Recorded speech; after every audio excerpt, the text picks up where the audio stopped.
So in this video, we're going to be talking about loving your spouse. Now, if you've been checking out our channel, our channel is really, it's about us, it's about our story, it's about sharing in our life, our love, our faith. Yep. And it's all about marriage and about couples and all the things surrounding that. So it's natural for us to talk about this area of loving your spouse because it's very important to us. It's something we talk about a lot. We will have check-ins with each other to see if we're doing a good job in giving love. And if you watched the video where we mentioned the story of our first 5 years, we weren't doing a good job of that. we had no concept of loving the other person. We were more focused on ourselves. That's right. But so right now we're at a place where we understand the value of that. So that's what we're going to talk about in this video. We're going to talk about the 5 love languages. If you don't know what that is, we'll speak about that in the first part of the video. And then we'll just get into some practical ways we have found that you can show love to the other person regardless of their love language. So, we look forward to hear what you have to say about this video. And, let's just get right into it.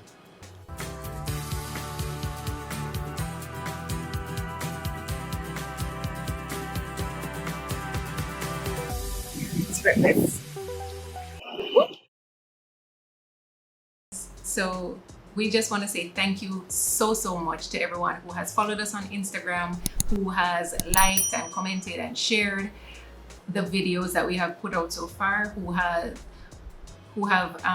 given us feedback, whether via phone calls or WhatsApp, whatever it is. We thank you so much for your engagement. We thank you so much for just being a part of the Loving to the Macks family. We really appreciate each and every one of you, and we look forward to having many more years together. Yeah.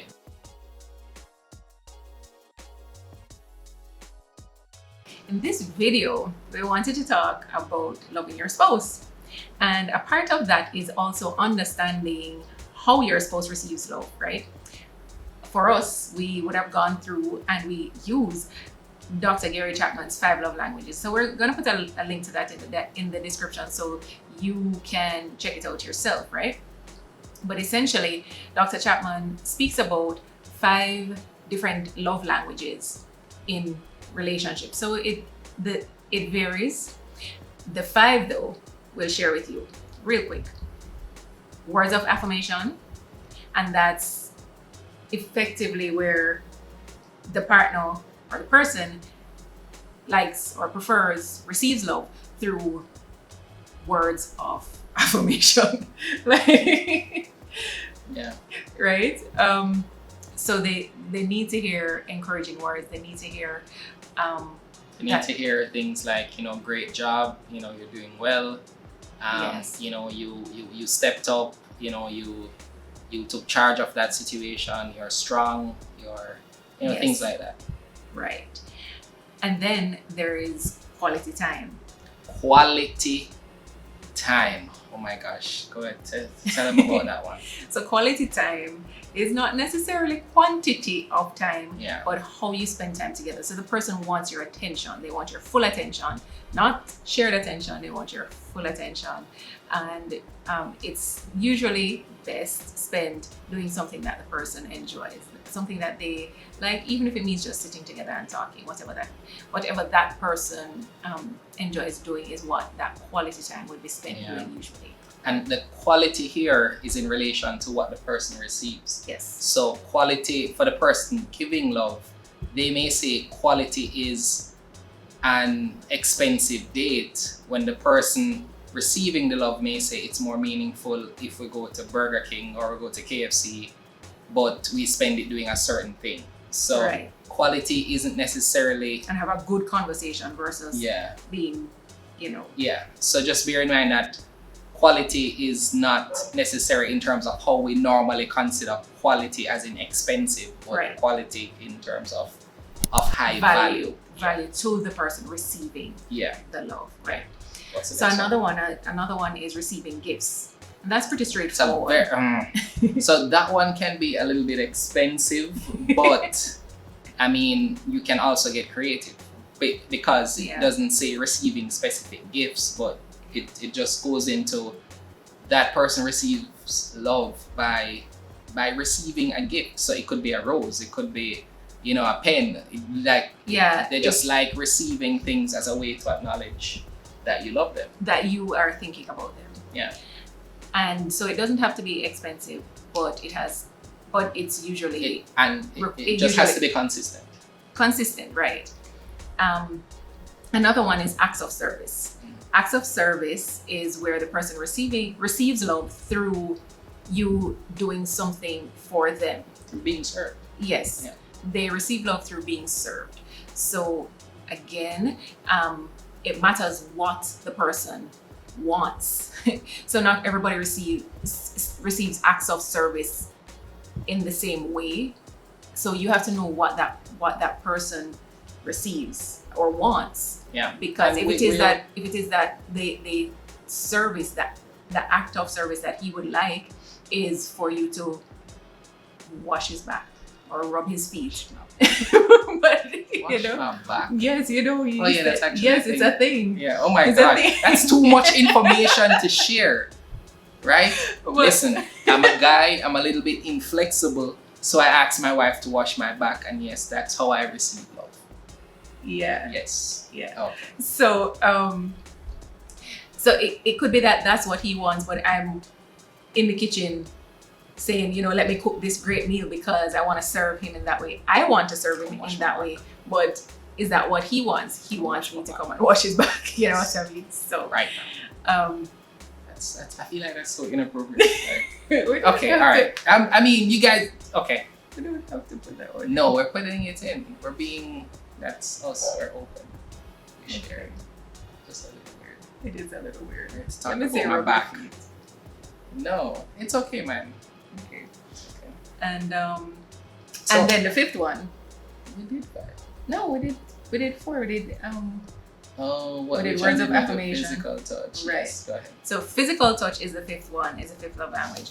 And so physical touch, which Touchy.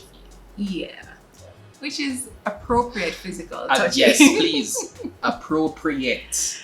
Yes, hand holding, hugging, you know, however that person receives.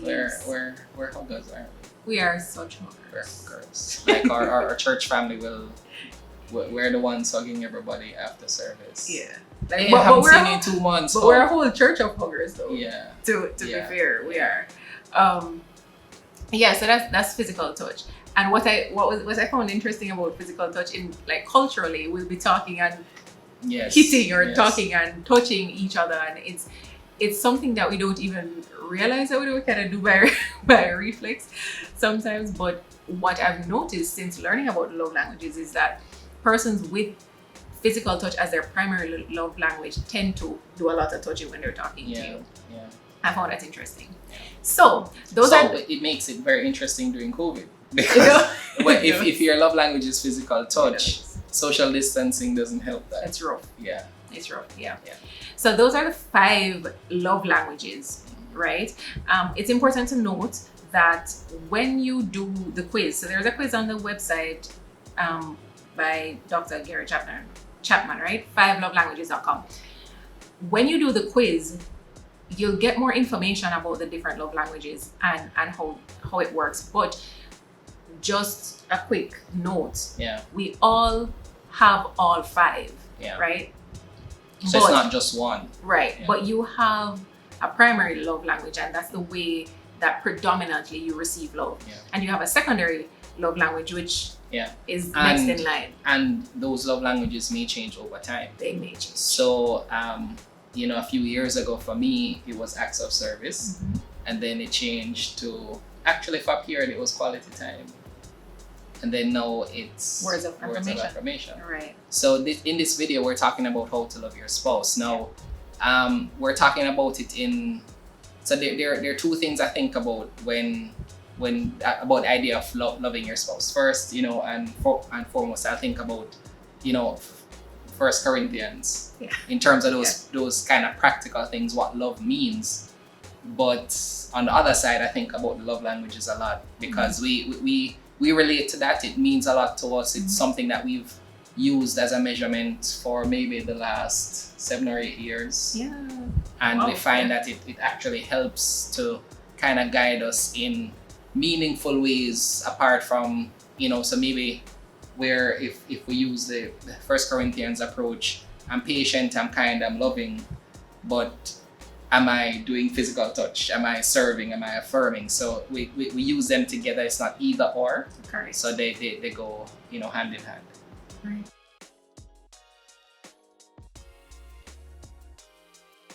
Yeah. So we're talking about loving your spouse. So when we covered the love languages, the idea that we wanted to kind of bring across here is that you have to be intentional about how you love your spouse. So Yes. the first thing you want to do, and that we recommend, is that you do the quiz together. You share the results. You Yeah, talk so you about do- what it means. You each do the quiz and then share the results. Yeah. With each other. Yeah, don't.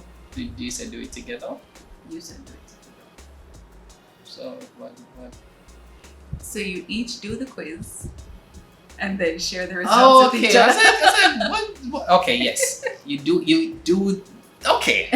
Yeah. Yes. Okay. So after you do that, and you just kind of talk about it, Right. talk about what it means. Right. So, as I said, you'll get more information on the website about the love languages.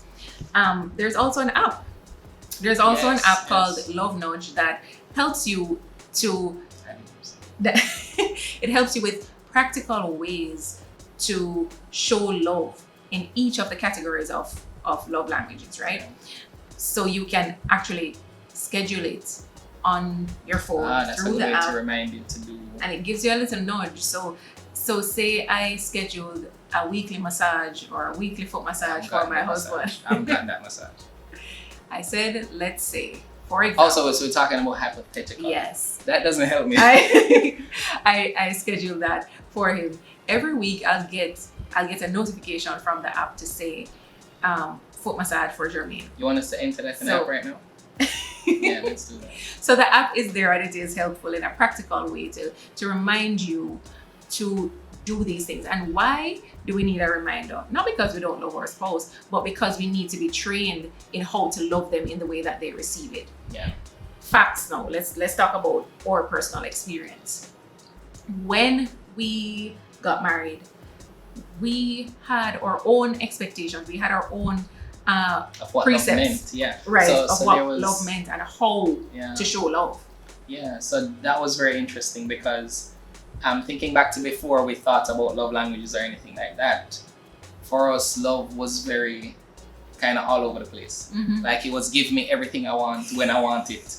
Yeah, Right. and it would be doing, like I would be doing stuff because I felt like I needed to earn his Yeah. love, and I needed to show him that I could do all of these things. I can cook and I can clean the house and I can do all of these things while still working and while still being intimate every time he needed. That I was just doing, but And- it ran me into the ground. And it's interesting because when I think about it now, even those times, I saw where the love languages were coming into play, but we never knew. So, for Right. example, for me, I used to say to Renee a lot that, back then that she didn't support me. What that was me wanting to be affirmed in what I was doing, Yeah. which is one of the love languages. So it was very interesting. Yeah. Yeah. So we do recommend knowing what your partner's love language is and actively working towards showing them love in that way. Now, Jermaine has mentioned words of affirmation as his love language. That does not come naturally for me. Did not. Pardon me. She's Did- been working on it. Yes, it did not come naturally for me. So I had to be very intentional about affirming him, about learning how to affirm somebody, how to speak positively, how to speak life into him, how to encourage him, how to validate him with my words. You know what I mean? Empower him through my words. Yeah. That was a whole lesson, a whole journey Yeah, in and itself. so and the thing about it, there's this kind of cultural thing that we have where we feel like if you love me, you will know. Like we don't really like to tell persons what we want. Like in the old mindset for me would have been I shouldn't have to tell her. Yeah. Like she should know. Like no. So now what I'll say is, Renee, can I get some affirmation? Can you affirm me? I'm feeling low. Can you affirm me? And she'll put on her best you know, Supplicant. our best supplicant. Yes. So she is. I mean, if you follow us on social media, which I recommend you do, just search for me, Jeremy McDonald. Search for her, Renee McDonald. But what I was saying is that Renee is known on social media to just be cheerleader, to be, I call her my supplicant, because she has these little moments where and I joke about this with her all the time. I'm like, Renee, if ever there's anybody around you who sounds like they don't believe in something, like they're down, she's just ready. She's like, what? Wait, what? Okay, so I thank the Lord for my gifts. yes, The gift of encouragement. yeah, so I mean, it helps when we can understand how we receive love, so we can communicate it. So before I was saying that after you do the test, you talk about it, and that's because even after the test, if I come and say my love language is words of affirmation, but I don't explain it to Renee, she may be thinking in her head to affirm me a certain way Right. when I want specific affirmation. So it's important in seeking to affirm your spouse, if that's their love language. Affirmation has to come from a real place. It can't be anything that's puffed up or fake, or don't lie to them. Don't tell them that they're something that they're not. We start by looking at what the Word of God says, the truth of that. So they are fearfully and wonderfully made. We know that that's true, and you can speak as is relevant to them, because sometimes it's hard for us to see the truth about ourselves. So I may not believe in myself in a certain regard, and Renee can affirm me, yes, Jeremy, that was a great presentation. Yes, that was, you did this well, and it will help to encourage me and strengthen me. So the important thing about loving your spouse is that love, when administered the right way, it builds somebody up. It gives them confidence. It makes them feel that they're not alone. It connects them with God's love, because God is. So Yeah, that's beautiful. Yes. So we spoke about German's love languages, and the fact that they would have changed. Okay, yes, it would have yes, changed yes. over time. For me, it also changed. Previously, it was physical touch. Yes. Physical touch was my primary love Which was language. easier for me, honestly. Yeah. Yeah. It's pretty Because I just hug her and she'd simple be fine. simple to fulfill. But it has changed now, and now my primary love language is quality time. Quality time And is a little more demanding. And that it's not that it's demanding, but I never noted that it switched. True. So it was like I kept hearing, let's watch a movie. Let's watch a movie. For like the last 2 months, let's watch a movie. And I was like, in my head, I'm hugging her, stroking her hair, I'm spending time with her, but I wasn't connecting. Yeah. Yeah. And so it became more important to me that we were spending targeted and focused time together, that we were not always just working around each other, but that we were spending time with each other, focused on each other, building each other, speaking into each other, praying with each other. Yeah, all of those things are quality time. All of that is quality time for me. And watching movies too, that's quality time for me. Watching something because for me it is something that we're sharing. Yeah. It is a new experience. Oh my gosh. So it is so important. What I've learned from trying to love Renee is that she views quality time. So we work side by side. We work in the same office. We sleep in the same house. Babe. Yes, you can say it. No, leave me alone. So I'm like, we spend literally since COVID, we spend every hour of every day together. I'm like, it never occurred to me that quality time would be important. Time that's dedicated to us, because we're working on this channel. We do a lot in terms of work. It missed me, Yeah. So that's what quality time practically looks like for me. Let's go for a drive. Let's do something random, do something spontaneous, but something that is just us, outside of our other obligations, but it's just focused time pouring into our marriage. Yeah. That's what quality time looks like for me now.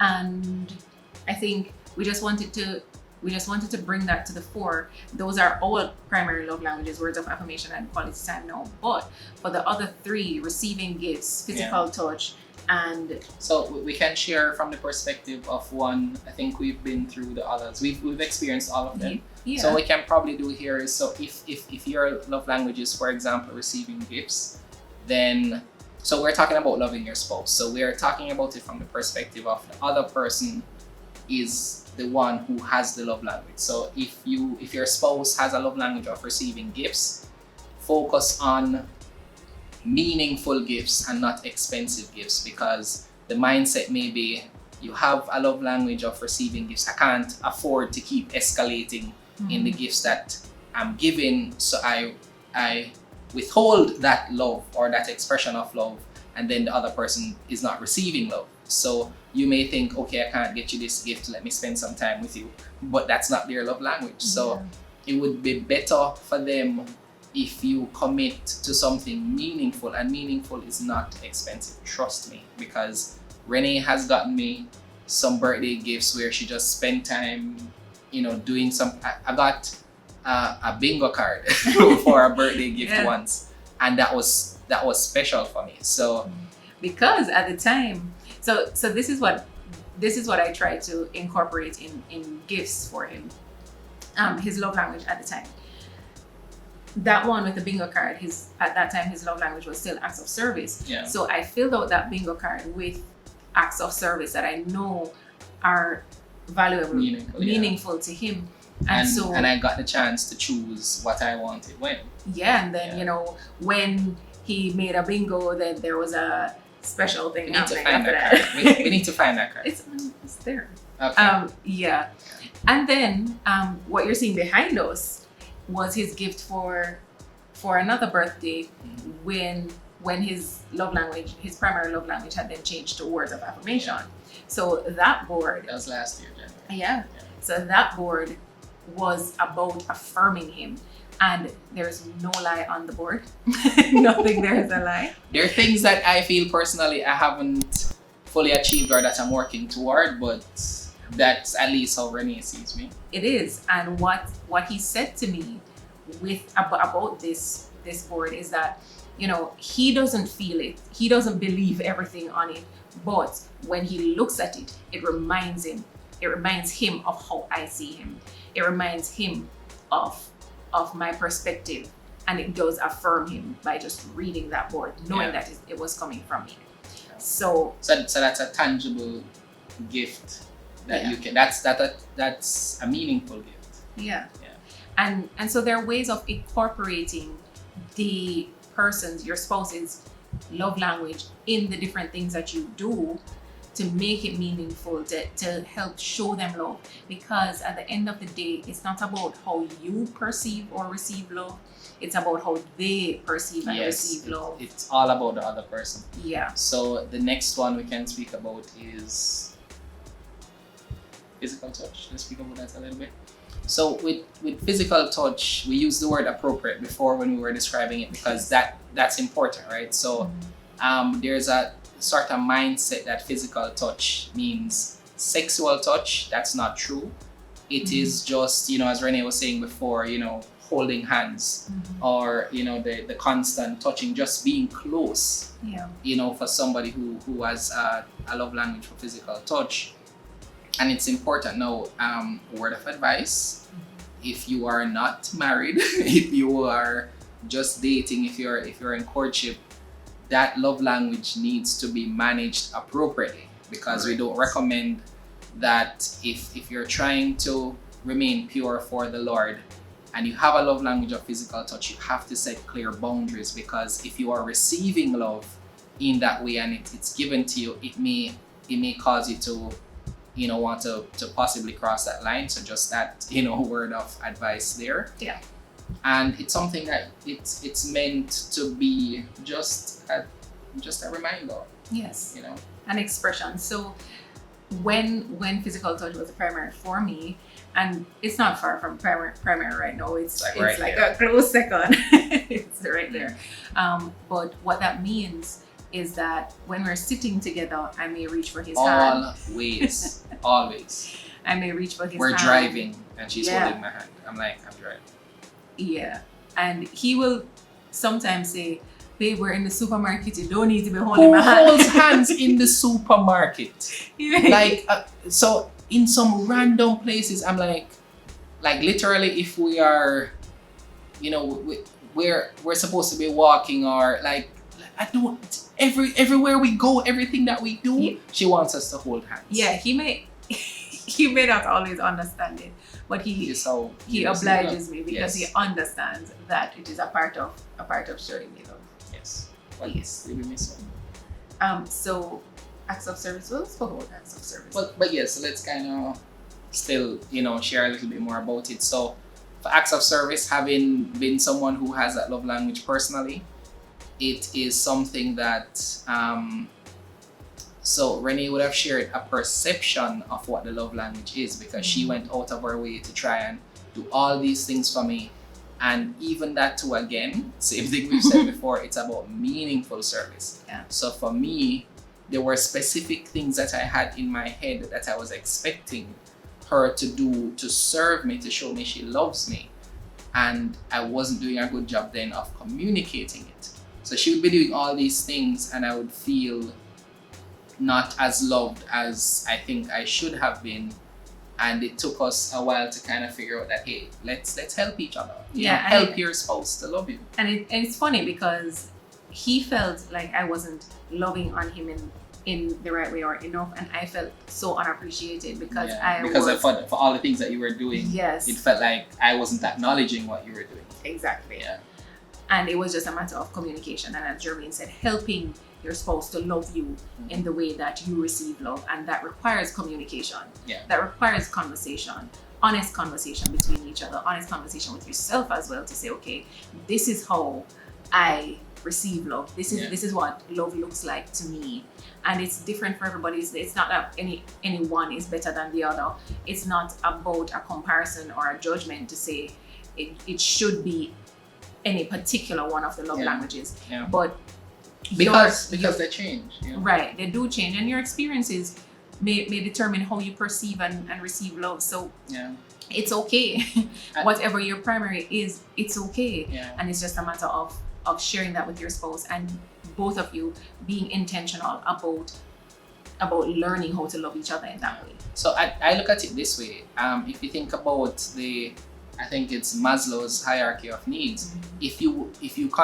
If your spouse does a good job of giving you love in one way, and that feels as if you've gotten so much love in that way, you may actually start to want to be shown love in new ways. Yeah, it makes sense. So that's the way I think about it, because I felt like Renee was doing such a great job in serving me.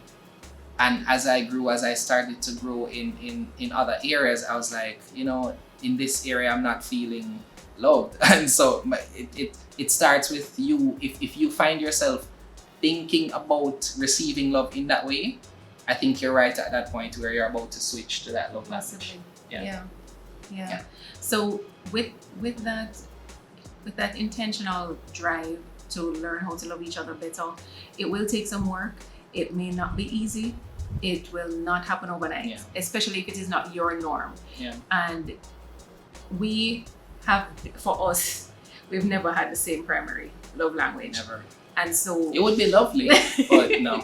And so we have to be adjusting to each other's needs in that way, adjusting and relearning how to love each other every time there's a switch, every time there's a change in our primary love language. So we encourage you as well to keep that communication going, keep that awareness going. And when it is changing, or when it has changed, let your spouse know so that they can learn to show you love in the way that you really need it in that season of your life. Yeah. So that's it in terms of our experience with showing love and receiving love. We hope that it blessed you in some way. We hope that it helped you. Please let us know in the comments below what your love language is. Tell us what that what your experience has been. Please take the test. Let us know how you found the test, what that process was like. Tell us about how it was talking to your spouse about it, and we look forward to you leaving a comment below about it. And yeah, we'll We'll see see you you in the next next video. time. Yep.